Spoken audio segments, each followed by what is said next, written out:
আসসালামু আলাইকুম রহমতুল্লাহি অবরকাতুহু। সম্মানিত দর্শক, বাংলাদেশে এই মুহূর্তে রাজনীতির যে জটিল অঙ্ক শুরু হয়েছে, সেখানে একে অপরকে ছোট করার জন্যে যারা এই মুহূর্তে রাজনীতিতে দৃশ্যমান রয়েছেন, তারা সর্বশক্তি নিয়োগ করছেন। স্পষ্টতই দেশ এখন দুই ভাগে বিভক্ত। জামাত এবং তাদের যারা বন্ধু তারা, আর বিপরীতে রয়েছে বিএনপি এবং তাদের যারা বন্ধু তারা। বিএনপির যারা বন্ধু রয়েছেন মূলত ওইরকম উল্লেখযোগ্য বড় দল, বড় রাজনৈতিক ব্যক্তিত্ব ওরকম কেউ নেই। বিএনপির সাথে সম্পর্ক আছে যাদের ধরেন মিডিয়া ফেজ রয়েছে, ভালো সম্পর্ক রয়েছে। তো এরকম তাদের আবার ভালো সংগঠন নেই। ২ নম্বর হলো যাদের মিডিয়া ফেজ রয়েছে তারা বিএনপির সাথে ভালো সম্পর্ক দলীয়গতভাবে নেই, কিন্তু তারেক রহমান সাহেবের সঙ্গে তাদের ব্যক্তিগত সম্পর্ক রয়েছে। কিন্তু তারা নিজেদের যে ফেস ভ্যালু এটাকে ব্যবহার করে তারেক রহমানের ইমেজ উদ্ধার করা, তার ইমেজ তৈরি করা, বিএনপির ইমেজ প্রতিষ্ঠা করা, এই কাজগুলো নো ওয়ান, কেউ করছেন না। যারা সোশ্যাল মিডিয়াতে সেলিব্রিটি, ২ মিলিয়ন ৩ মিলিয়ন যাদের ফেসবুকে ফলোয়ার রয়েছে, তো বিএনপির এরকম অনেক বন্ধু রয়েছেন, শুভান্যধায়ী রয়েছেন, তারা তাদের নিজেদের কথা বলার যোগ্যতা এগুলো দলের পক্ষে ব্যবহার করছেন না।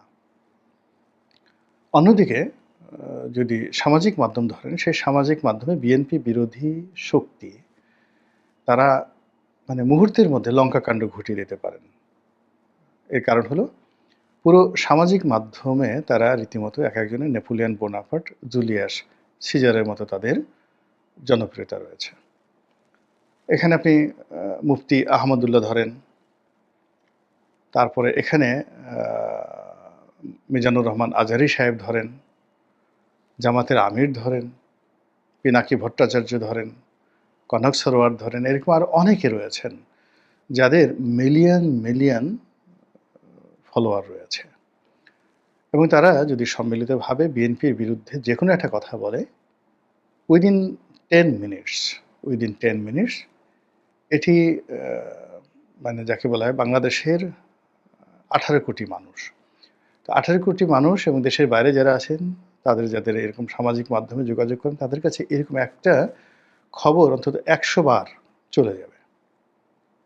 তাহলে মানে যদি 10 কোটি লোক সরাসরি সামাজিক মাধ্যমের সাথে জড়িত হন, আরও কম ধরি, ধরেন 5 কোটি লোক সামাজিক মাধ্যমের সাথে জড়িত হন, এই 5 কোটি লোকের কাছে যদি একটা মেসেজ, যেমন ধরুন অমুকে খারাপ, অমুকে চাঁদাবাজ, অমুকে অশিক্ষিত, তমুকে অস্ত্র কারবারি করেছে, তমুকে কমিশন নিচ্ছে, এরকম একটা ন্যারেটিভ তৈরি করে জামাত যদি ছেড়ে দেয় এবং তাদের 10টি পেজ থেকে যদি এই জিনিসগুলো যায়, তাহলে বললাম যে 1 ঘন্টার মধ্যে যে কোনো ইউজার তার কাছে 100 বার এই নিউজটি প্রদর্শিত হতে থাকবে। বিকজ একবার আহমদুল্লাহর থেকে মানে বিভিন্ন জায়গা থেকে আসবে।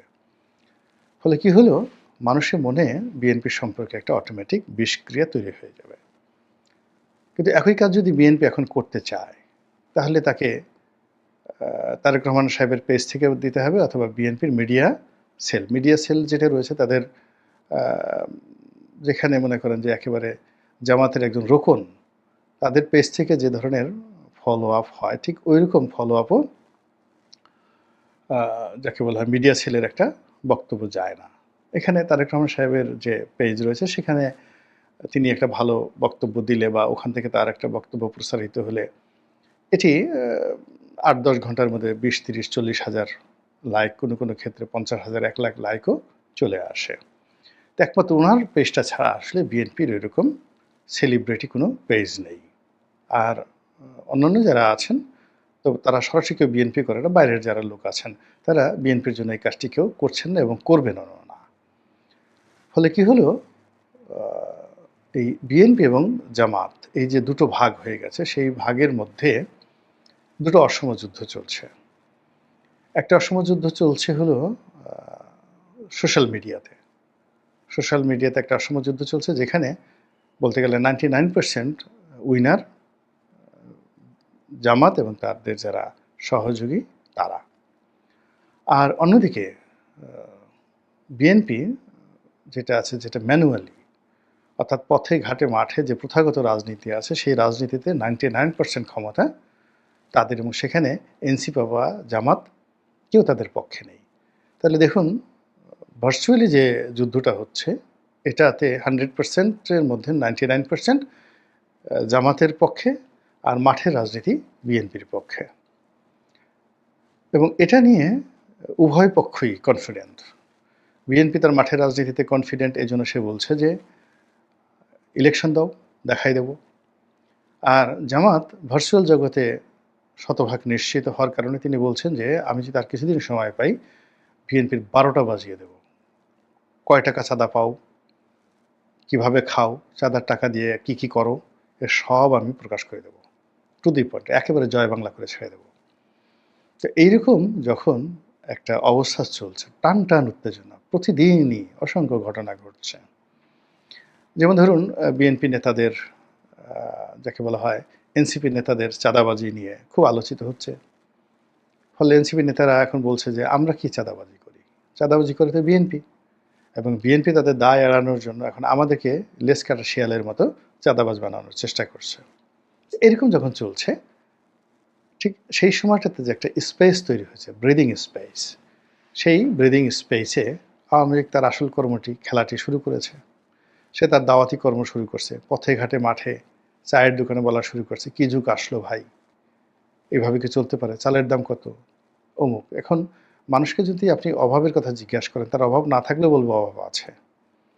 আমাদের দেশে আছে না, সুখে থাকতে ভূতে খেলায়, তো ওইরকম আপনি একজন লোকের জিজ্ঞাসা করেন আপনার কি কোনো সমস্যা আছে, সে প্রথমে বলবো অনেক সমস্যা আছে। কিন্তু আপনি তাকে জিজ্ঞেস করেন যে আপনি এখন ভালো কে কি আছে, তখন সে খুঁজে খুঁজে 2-4টা ভালোর কথা বলবে। কিন্তু প্রশ্নটা যদি নেগেটিভ হয় যে আপনার কি কি সমস্যা আছে, দেশ আর চলছে না, রসাতলে গেছে, এই ইউনূস সাহেবকে দিয়ে আর কিছু হবে না, এনসিপির ছোটো বাচ্চা পোলাপান কী করতেছে, বিএনপির লোক পথে ঘাটে মাঠে কী করছে, প্রশ্নটা যখন এরকম হয়, তখন সঙ্গতি কারণে মানুষ যা শুনে, যা দেখে, এটাকে আরও বহুগুণ বাড়িয়ে বাড়িয়ে বলে চায়ের দোকানে ঝড় তোলে, আর হবে না, এক জালেম গেছে আরেক জালেম আসছে, এর দ্বারা কী হবে, এরা ক্ষমতায় না গিয়ে এই অবস্থা, ক্ষমতায় আসলে কি হবে, এই রকম কথাবার্তা যারা বলছে, তারা যে আওয়ামী লীগের লোক নয়, এটা আপনি বলবেন কি করে? তারা যে সবাই জামাতের লোক, এনসিপির লোক, তাও তো আপনি বলতে পারেন না। তো এভাবে আপনি গিয়ে দেখেন, বাংলার পথে ঘাটে প্রান্তরে, মাঠে ঘাটে, বাজারে, বিপণী বিতানে, সব জায়গাতে এই আলোচনা। মানে এই দেশ কেমন চলছে, আগে ভালো ছিলাম না এখন ভালো আছি, এই দেশ চালানোর জন্য শেখ হাসিনার চেয়ে উপযুক্ত কেউ আছে কিনা, এই কথাগুলো একটা, যাকে বলা হয় একটা ন্যারেটিভ ছুঁড়ে দেওয়া হচ্ছে। এবং এটা খুবই ম্যাটিকুলাসলি, ভীষণ রকম ম্যাটিকুলাসলি এবং গোপনে, এবং ঠিক সেম কাজটি জামাত করেছে গত 15টি বছরে। আমার সঙ্গে জামাতের ওইরকম কোনো আধ্যাত্মিক সম্পর্ক কখনোই ছিল না। তো জামাত যখন খুব মজলুম ছিল, ভীষণ রকম মজলুম ছিল, এবং তখন আমার বয়সও কম ছিল। আর কম বয়সে যখন মানুষের টাকা হয়, আমি বেশ সচ্ছল ছিলাম তখন। 2001 থেকে ধরুন একেবারে 2018 পর্যন্ত আমার রমরমা ব্যবসা। তো টাকা যখন হয়, তখন মানুষের মধ্যে এক ধরনের উদ্দীপনা কাজ করে, সে খুব আবেগপ্রবণ হয়ে যায়, যারা দান করতে চায় তারা খুব দাতা হয়ে যায়, যারা ভোগ করতে চায় তারা খুব ভোগী হয়ে যায়, এরকম। তো আমার চরিত্র অনুযায়ী যখন আমার টাকা সচ্ছলতা ছিল, আমি আমার মতো করে মানুষকে সাহায্য সহযোগিতা করার চেষ্টা করেছি। 2 নম্বর হলো যে যখন ক্ষমতা থাকে, যেমন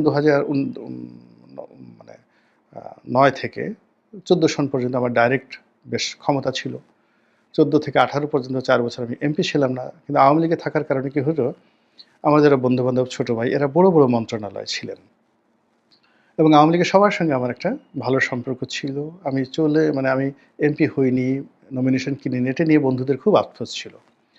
কিন্তু আমি এমপি না হওয়া সত্ত্বেও যেকোনো এমপি মন্ত্রীর চাইতে আমার কোনো অংশে সরকারি অফিসগুলোতে দাপট কম ছিল না।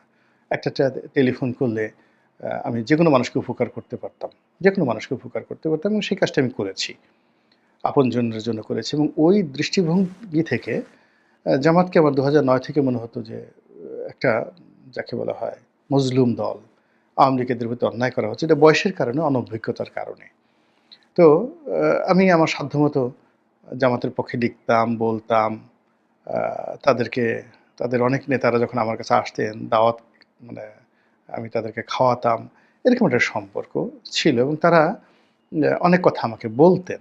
আর বিশেষ করে আমি যখন ২০১৩ সনে জেলে গেলাম, জেলে যাওয়ার পরে যখন আমি সেখানে গিয়ে জামাতের শীর্ষ নেতাদের সাথে যাকে বলে আমার দেখা সাক্ষাৎ হলো এবং সেগুলো নিয়ে যখন আমি জেল থেকে বের হয়ে পত্র-পত্রিকায় লেখালেখি শুরু করলাম, জামাতের সাধারণ নেতাকর্মীরা মনে করলেন যে এটা একেবারে গোলাম মোল্লা রনি বোধহয় এখনই জামাতে যোগদান করবেন। তাদের এই যে দুর্বলতাটা রয়েছে, জামাতকে কেউ প্রশংসা করলে বা আ জামাত খুব আবেগপ্রবণ হয়ে যায়। এমনকি নাস্তিক একজন লোক, হিন্দু একজন লোক, খ্রিস্টান একজন লোক কোনো কারণে জামাতের প্রশংসা করেছে, গোলাম আজমের প্রশংসা করেছে। মুহূর্তের মধ্যে তারা ভুলে যায় সবকিছু এবং তাকে মাথায় করে নাচতে থাকে। তো দেখব আমাকে নিয়েও নাচা শুরু হলো। জামাতের অনেক বড়, বড় শীর্ষ নেতা আ তারা আমার অফিসে আসতেন, কথা বলতেন, টেলিফোন করতেন। ফলে তাদের কর্মকাণ্ড সম্পর্কে আমি বোঝার চেষ্টা করছিলাম এবং তারা তলে, তলে তারা সবার সঙ্গে যোগাযোগ রাখতেন। ওই সময়টাতে দেখেছি।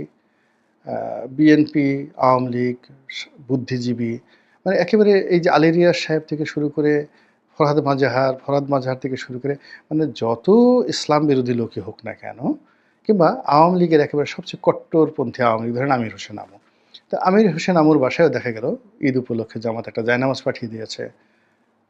আমের সিজনে এক মণ আম পাঠিয়ে দিয়েছে। এই যে আমি আমির হোসেন আমুর নামটা বললাম but it not might be like Amir Hossain আমু।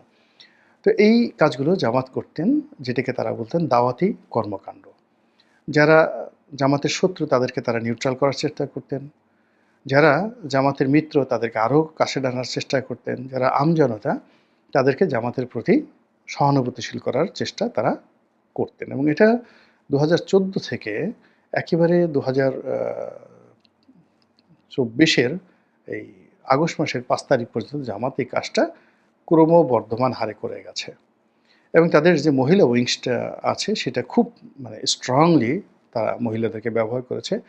৬০, ৭০, ৮০, ১০০, ২০০ মহিলা একসাথে শেখ হাসিনা সরকার গ্রেপ্তার করেছে। কিন্তু এটা জামাতের কর্মকাণ্ড থেকে ফেরানো যায়নি। এই যে দাওয়াতি কর্মকাণ্ডটি, এই কর্মকাণ্ডের ফলে কিন্তু জামাত আজকের এই অবস্থাতে পৌঁছে গেছে। এবং জামাতের একটা বিরাট অংশ আ তারা ছাত্রলীগের মানে শিবিরের একটা বিরাট অংশ ছাত্রলীগের মধ্যে তারা ঢুকিয়ে দিয়েছে।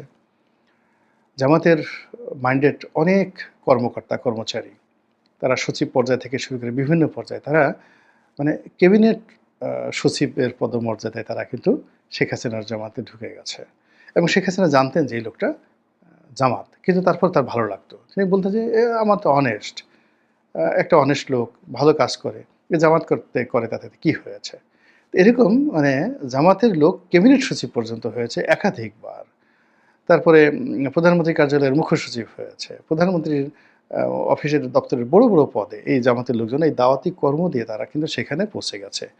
এবং সেই লোকগুলো যখন এখন ফেজ অফ হয়ে গেছে, তারা যে 100% শতভাগ জামাত, এই কথাটা যখন এখন প্রকাশিত হয়ে গেছে, তো আওয়ামী লীগের সাথে তাদের যে অতীত সম্পর্ক সেটা তো নষ্ট হয়ে যায়নি। ফলে তাদের মাধ্যমে আওয়ামী লীগ দাওয়াতি কর্মকাণ্ড যদি জামাতি স্টাইলে শুরু করে এবং সেই দাওয়াতি কর্মকাণ্ডের মাধ্যমে আওয়ামী লীগের কর্মকর্তা, কর্মচারী, আওয়ামী পুলিশ, আওয়ামী মিলিটারি, আওয়ামী বিচারক থেকে শুরু করে আওয়ামী লীগ আমলা, ব্যবসায়ী সবগুলো কিন্তু 99.99% ভোট পাল্টে ফেলেছে। তারা এই জনগণের সঙ্গে মিশে গেছে। কেউ বিএনপির মধ্যে, কেউ এনসিপির মধ্যে, কেউ জামাতের মধ্যে। এবং সেখানে বসে তারা দাওয়াতি কর্মকাণ্ড চালাচ্ছেন। এবং জামাতের মতো করে তারা এই জনমত তৈরি করছেন। তো একদিকে এই গ্রুপটি জনমত তৈরি করছেন এবং যেহেতু জামাতের যদি 5% ভোট থাকে তো 5% ভোট নিয়ে যদি তারা এই বিশাল যজ্ঞ তারা চালাতে পারে তাহলে 35% ভোট নিয়ে যদি তার মাত্র 1%কে তারা গেরিলার জন্য রাখে বা প্রকাশের সামনে রাখে বাকি 99%কে যদি তারা দাওয়াতি কর্মে পথে ঘাটে মাঠে বিএনপি এনসিপি এবং তাদেরকে ডাকে এবং পরবর্তীতে সময় হলে যখন তারা তুড়ি বাজাবে সঙ্গে সঙ্গে তারা এই সবাই আওয়ামী লীগের পক্ষে চলে আসবে। এবং আওয়ামী লীগ এই কাজটি যে করছে এটা মানে সবাই জানে। কিন্তু সমস্যাটা হয়ে গেল এনসিপি তারা বলছে যে না এটা আমাদের দরকার। আওয়ামী লীগের লোকজন ছাড়া আমাদেরকে কে ভোট দেবে? কিন্তু বিএনপি বলছে যে মানে এনসিপি আওয়ামী লীগের লোকদেরকে তারা পুনর্বাসন করছে। আবার আ যেখানে আওয়ামী লীগের লোকজন বিএনপির সাথে মিশে গেছে, সেখানে এনসিপির লোকজন খুবই ঈর্ষাপরায়ণ হয়ে বলছে বিএনপি সেই আওয়ামী লীগকে পুনর্বাসন করছে। আবার যে এলাকাতে জামাতের সঙ্গে আওয়ামী লীগের এরকম একটা দাওয়াতি কর্মকাণ্ডে অন্তর্মিল ঘটেছে, তো সেখানে এনসিপি এবং বিএনপি একই সাথে কথা বলছে যে এটা কি ধরনের কথা হলো? আওয়ামী লীগের লোককে তারা পুনর্বাসিত করছে। কিন্তু ঘটনা হলো যে ৩ টি বৃহৎ শক্তির সঙ্গে তারা একত্রে হয়ে কাজ করছে। আবার এই ৩ টি বৃহৎ শক্তি বলার চেষ্টা করছে আগামী দিনে এই আওয়ামী লীগ জাতীয় পার্টির মাধ্যমে পুনর্বাসিত হওয়ার চেষ্টা করবে আলাদাভাবে। তো এই যে আওয়ামী লীগের যে দাওয়াতি কর্মকাণ্ড, এটি সেই আগস্ট মাসের ২০২৪ সালের ৫ তারিখ থেকে শুরু হয়েছে এবং এটা ক্রমশ বাড়ছে।